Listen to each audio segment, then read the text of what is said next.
Vote দিয়ে জনপ্রতিনিধি নির্বাচন করেও মেলে না পানীয় জল। রাস্তায় নেই কোনো স্ট্রিট লাইট, নেই পাকা রাস্তাও, নিকাশি নালারও বেহাল দশা। আসানসোল দক্ষিণ বিধানসভার 57 নম্বর ওয়ার্ডের বরতরিয়া এলাকার ঘটনা। স্থানীয় বাসিন্দাদের অভিযোগ, দীর্ঘ 6 থেকে 7 বছর কেটে গেলেও মেটে না সাধারণের প্রয়োজন। বরং যতবারই জল, আলো, রাস্তার কথা বলতে গিয়েছেন 57 নম্বর ওয়ার্ডের তৃণমূল কাউন্সিলর সুমিত মাঝি কড়া ভাষায় জানিয়েছেন ওই এলাকা থেকে ভোট মেলে না, তাই কোনো কাজ হবে না। বারংবার প্রশাসনের দ্বারস্থ হয়েও কোনো সুরাহা না মেলায় তৃণমূলের পার্টি অফিসের সামনে বিক্ষোভ প্রদর্শন ক্ষুব্ধ জনতার। এমনকি দীর্ঘক্ষণ তালা বন্ধ করে রাখা হয় অভিযুক্ত কাউন্সিলর সুমিত মাঝিকে। যদিও গোটা বিষয়টি অস্বীকার করেছেন তিনি, বরং পুরো দোষটাই চাপিয়েছেন আসানসোল দক্ষিণ বিধানসভার বিধায়ক অগ্নিমিত্রা পলের উপর। 57 নম্বর ওয়ার্ড কাউন্সিলরের প্রশ্ন, বিজেপি বিধায়ক কেন কিছু করছেন না?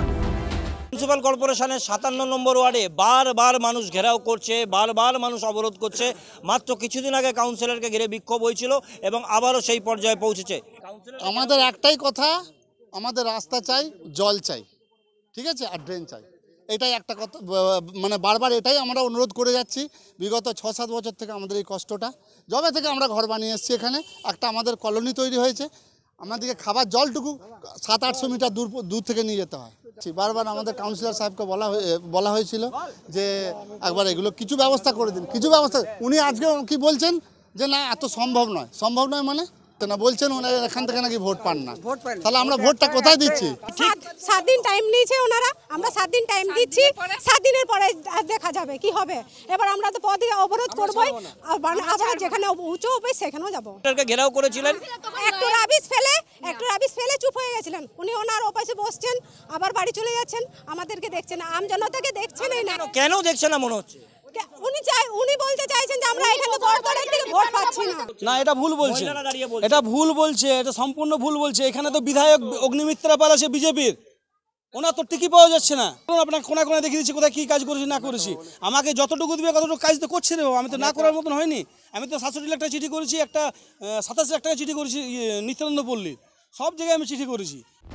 আসানসোল দক্ষিণের বিধায়ক অগ্নিমিত্রা পল পাল্টা আক্রমণ করে বলেন, বিধায়ক তহবিলে মাত্র 30 লক্ষ টাকা জমা হয়, যা দিয়ে 10 কিলোমিটার পাকা রাস্তা তৈরি সম্ভব নয়। তিনি স্থানীয় কাউন্সিলরকে প্রশ্ন করেন, কোটি কোটি টাকা কাউন্সিলরের কাছে পৌঁছয়, সেই বিপুল পরিমাণ অর্থ কোথায় যাচ্ছে? রাজনীতি করবেন না। আজকে আমাদের বিজেপির বিধায়ক বা যে কোনো বিধায়ক সে 30 লাখ টাকা পায়।